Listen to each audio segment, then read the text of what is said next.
Hey guys, I just wanted to do a quick video on a discovery I made. Small discovery. Uh, these are the seed pods off of a bald cypress tree, and that's why they call them bald cypress, because they're the little balls. And these were picked about a year ago. They were green when I picked them, and I just let them sit in this bucket.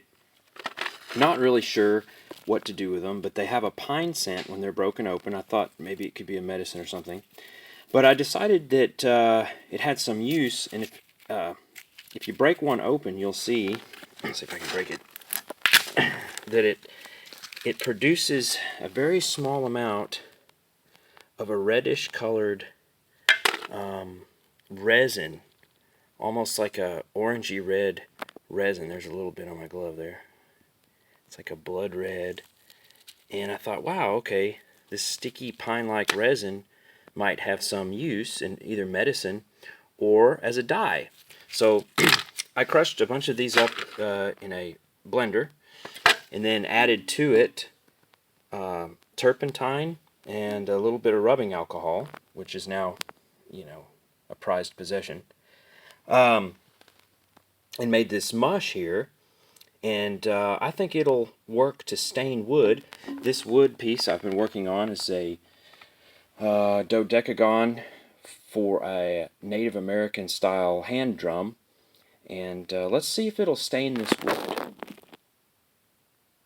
Okay, so I've got just a handful of this crushed material. Let's see what kind of stain it'll do if we just sort of rub it into the wood here. As you can see, well, that's going to make a mess. Makes a pretty nice stain. A little turpentine, it soaks right into the wood, gives it a nice color. I'm going to go ahead and stain this whole thing and show you what it looks like. So this is what it looks like after. And had to take the operation outside. As you can see, it's a pretty strong stain. And started to get to the floor, so finished it up outside on a plastic trash can lid. And it's a little bit of a kind of a more yellowy toned, but it's definitely a noticeable stain on that white pine. And I like it. I think it's a pretty good deal. Now in the next little clip, we'll see if we can get the deer skin on here for the drum.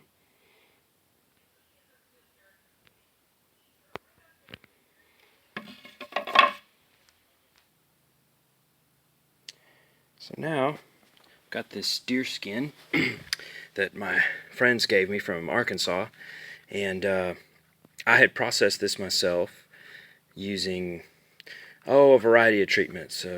Salt, ash to get a paste of ash, wood ash and water to get the fur off of it, and soaking and salting, repeated cycles of dish detergent and water and washing.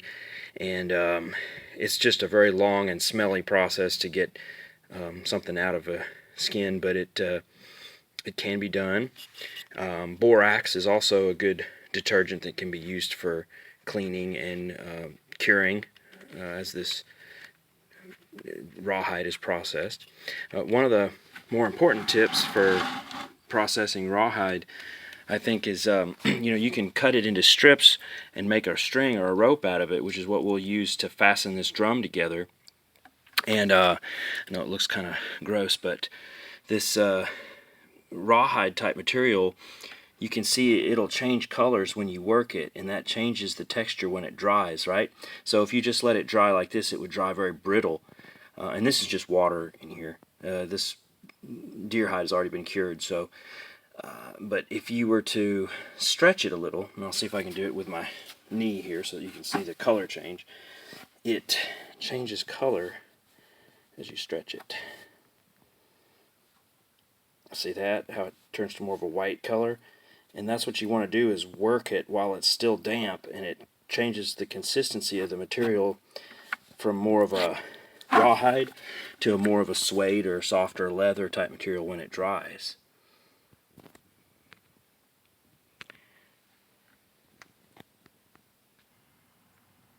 Okay, here's the Native American hand drum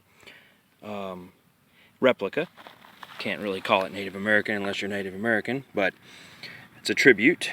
And they said, from what I've heard of the Native American method, is you want this cross X shape to be real strong and even. Mine's not perfect, but I gave it a try, and somewhat novice with deer skin leather working. What I found is that the smaller strings, you want them stripped about 1/2 inch wide and 3/4 inch wide on the main ones. If it's larger than that, it doesn't fold properly. If it's smaller than that, it just is not strong enough. And the deer skin was also wet. All this is still wet, and when it dries, it should have a pretty nice sound to it. But you would hold it like this, and then you can just tap on it and do your song or whatever. And in another video, I think what I'll do is, after I let it dry, we'll test the sound of it. And later on, I may do some artwork on it using gunpowder as a sort of burnt into the deer skin. By the way, to get a dodecagon, these white pine boards were cut, each one with a 15-degree angle, right? Because any 12-sided figure, any polygon has to have 360 degrees. So for 12 sides, you divide 360 by 12, you get 30. And so you would cut a 15-degree angle on this board, and then a 15-degree angle on that board. And when you put them together, it makes the nice corners. And then I glued it together with wood glue. This is all before we strapped the deerskin on there, of course. Glued it together with wood glue and then cinched a band around the whole thing and just let it sit for a long time. So that's how you build the frame.